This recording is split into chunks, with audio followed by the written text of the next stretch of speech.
Well, fantasy drafts coming in the next few weeks, and football starting within less than a month. Here's the 12th pick overall draft breakdown and strategy. So 12th pick I had in this last mock. If you haven't watched the channel, I got draft breakdowns from the first pick to the 12th here. 12th pick, I got Amon-Ra St. Brown, and on my board, he's number 9 overall going into the season. To get him number 12 overall was great value. He's been one of the better wide receivers since he got into the league a few years ago. Him and Jared Goff have great rapport.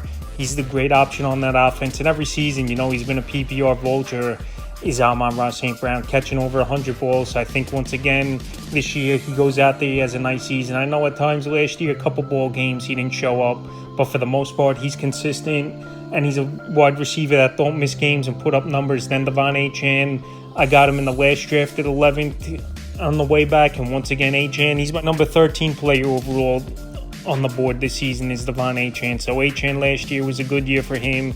Even when games Tua was out, he could catch the football out of the backfield. He took a big bump up in receptions from his first year in the league, and then last year, one of the better receiving backs in the league was Devon Achane, and he showed he could carry a full workload. I know he's a smaller back, but he's got home run ability. He goes out there, makes plays, and now the only backup over there, second-year running back Jalen Wright. I think Achane, he's going to be fine once again, get a lot of work, and be a running back to help fantasy owners. Then third round, I went Mike Evans, and he's another good value player this season in fantasy draft sevens. 11 years in a row with 1,000 yards.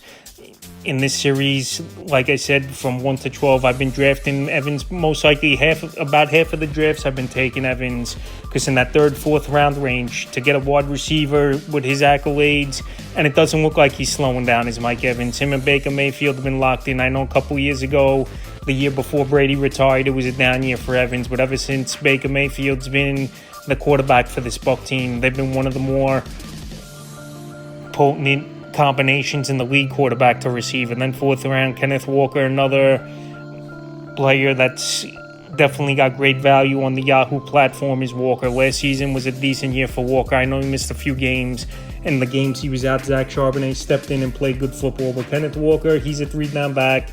He could do it all. This offense, I think, is going to get a little bit more explosive this season with a new offensive game plan and a new scheme. And they got some new weapons in this offense as well. Obviously, Sam Darnold, a quarterback.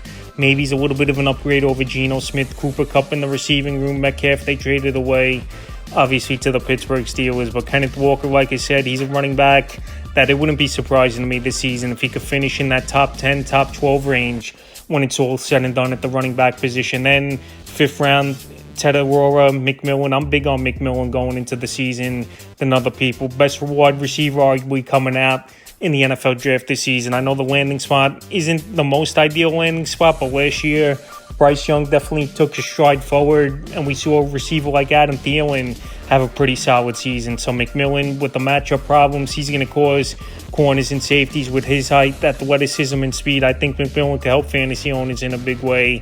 And to get him in the back of the fifth round, I think is good value.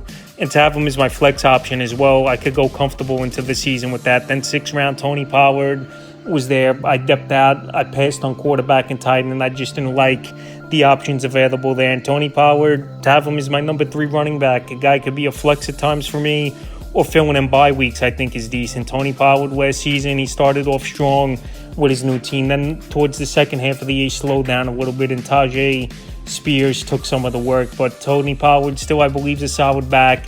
Going to get 50, 60% of the share in that backfield. Then he's still going to put up some decent numbers. Then seventh round, went running back once again.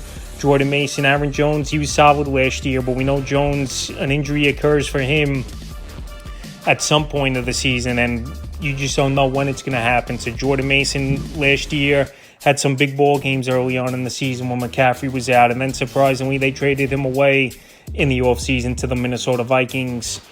It was the San Francisco 49ers, where they're comfortable with Garendo as their backup running back to McCaffrey. Then 8th round, Kyler Murray, great value as well. He's one of the better quarterback values on Yahoo as well as Kyler Murray. He's in a good offense, obviously one of the better running quarterbacks in the league. He's got Trey McBride as number 1 option. Marvin Harrison, I think, could have a nice breakout year 2 in that offense as well. And like I said, anytime you got a quarterback that can run the football and he's got good weapons like that, they can have a good season. So in 8th round, Kyler Murray, is good value. Ninth round, Jake Ferguson, decent value as well. I know, I believe the third or fourth option in this Cowboy offense with CeeDee Lamb, George Pickens, who they got from the Steelers in a trade this offseason. And Ferguson, though, he just signed a couple weeks ago an extension, so he's a tight end where we know Dak Prescott throughout his career, he's always favored the tight end position. And Ferguson, he could get 50, 60 grabs, I think 500-600 yards, 4 to 6 touchdown range. Then 10th round, Deebo Samuel. I just like the value a lot for Samuel this season, where in this mock series, if you followed the breakdowns, I've given Deebo a lot in that 9th, 10th round range. I know he's with the Commanders this season, first year with Washington now for Deebo Samuel, and he'll be the number 2 wide receiver unless Terry McLaurin keeps the holdout on, or if they trade him off if they can't come to a new contract with McLaurin. But usually these end with the player agreeing towards the end of training camp. But either way, Deebo Samuel, change of scenery. It's not all going to be on him, where they relied a lot on him in the first few years in San Francisco and then obviously phased them out a little bit. So Deebo, as a backup wide receiver, I think solid. Then I went receiver once again, Keon Coleman. I drafted him a decent amount in these 12 drafts I've done. Coleman has a shot to step up and be the number 2 option in this passing game. We know Khalil Shakir, number 1 guy over there. Dalton Kincaid at the tight end position possibly could be that guy. But I think Keon Coleman, we saw some explosive games and plays he made last season. He just couldn't put consistency together. But this year, in his second year, and obviously playing with one of the best, if not the best quarterback in the league in Josh Allen, definitely helps. And to get him in the 11th round is good value. Roscoe Johnson, 12th round, there's an opportunity maybe where Johnson gets more work this season, even though DeAndre Swift last year once again finished as a top 24 running back in fantasy points per game. So Roscoe, he got some goal line work. Some weeks he had better weeks than Swift. But this bare backfield was one thing that didn't change at all going into the offseason. We know they switched things up at receiver a little bit, got rid of Keenan Allen, let him walk in free agency, drafted Luther Burden, and also at tight end, they upgraded, drafting Loveland with the 10th pick overall in the NFL draft. So Roscoe, he's got an opportunity maybe, and he could be a deep sleeper. And to close it out, I went with Jack Beck, the rookie wide receiver, where he could step in as the number 2 wide out over there with the Vegas Raiders, even though obviously they're locked in Brock Bowers, number 1 target in the passing game at the tight end position. Then obviously Jacoby Myers had a solid year, over 80 catches last year. And also Ashton Jinty, I know he wasn't much of a receiving back out of the backfield in college, but I think this season they're going to work him in more of the receiving game as well, and he's been working on that. Beck is a first-round pick, I think, is good value. And like I said, this Raider team, they could be trailing in a lot of games, and Beck could step up easily into that number 2 spot in the receiving game for this Raider team. So that's why I took a flyer in him. Last pick of the draft, now to the final roster, Kyler Murray, a quarterback, to get him 8th round, good value. I'm on Ross St. Brown. He's my 9th ranked player, to get him 12th overall. Obviously, great value for me there. Mike Evans, he's been drafted by me a lot in these mock drafts, and once again I get him. Devon Achane, my 13th overall player, so they start off the draft with St. Brown and him back-to-back picks. Very satisfied with that. Kenneth Walker, I think he has a nice year once again for the Seattle Seahawks team. As long as he's healthy, he's got top 10 running back potential for fantasy owners. Then Jake Ferguson, he's going to be fine, I believe, with the Dallas Cowboys. He signed the contract extension a few weeks ago, even though he's the 3rd option. But we know Dak Prescott always likes targeting the tight end. Then Teddy Ora, McMillan, maybe I'm big on him than other, obviously, people and experts.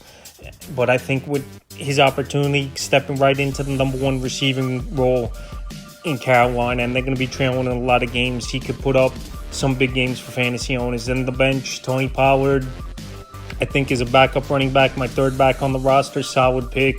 Tony Pollard got off to a good start last season. Then he slowed down just a little bit for the Tennessee Titans. And Jordan Mason, I think Aaron Jones, he's going to have some competition in the backfield. I know he re-signed.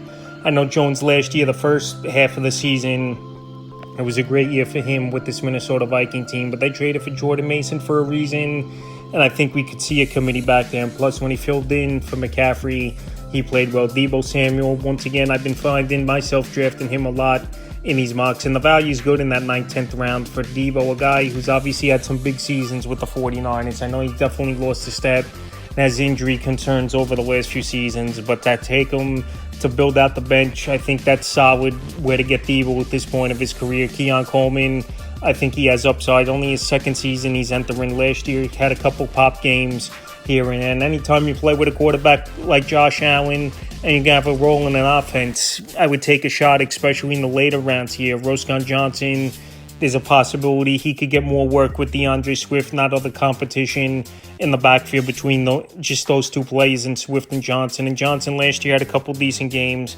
Obviously, he got some goal line work as well. And this offense is definitely dynamic with a lot of weapons. DJ Moore, Rome Odunze, Luther Burden, they drafted. Then at tight end, Loveland, Cole Kmet in the backfield, the Swift and Johnson. So a lot of good options. And now, obviously, with Ben Johnson as the head coach, where offense is his specialty, being the former offensive coordinator for the Lions. I think Roscoe could be a deep sleeper. And like I said, Jack Beck, he could be the number 2 wideout for this Raider team and be a sleeper pick towards the end of your draft. So that's 12th pick overall breakdown of what I did. And I think it came out pretty balanced, this roster. Not much complaints. And I got a couple guys at good values, in my opinion. So that's the 12th pick overall breakdown entering the 2025 fantasy football season as drafts approach in the next few weeks.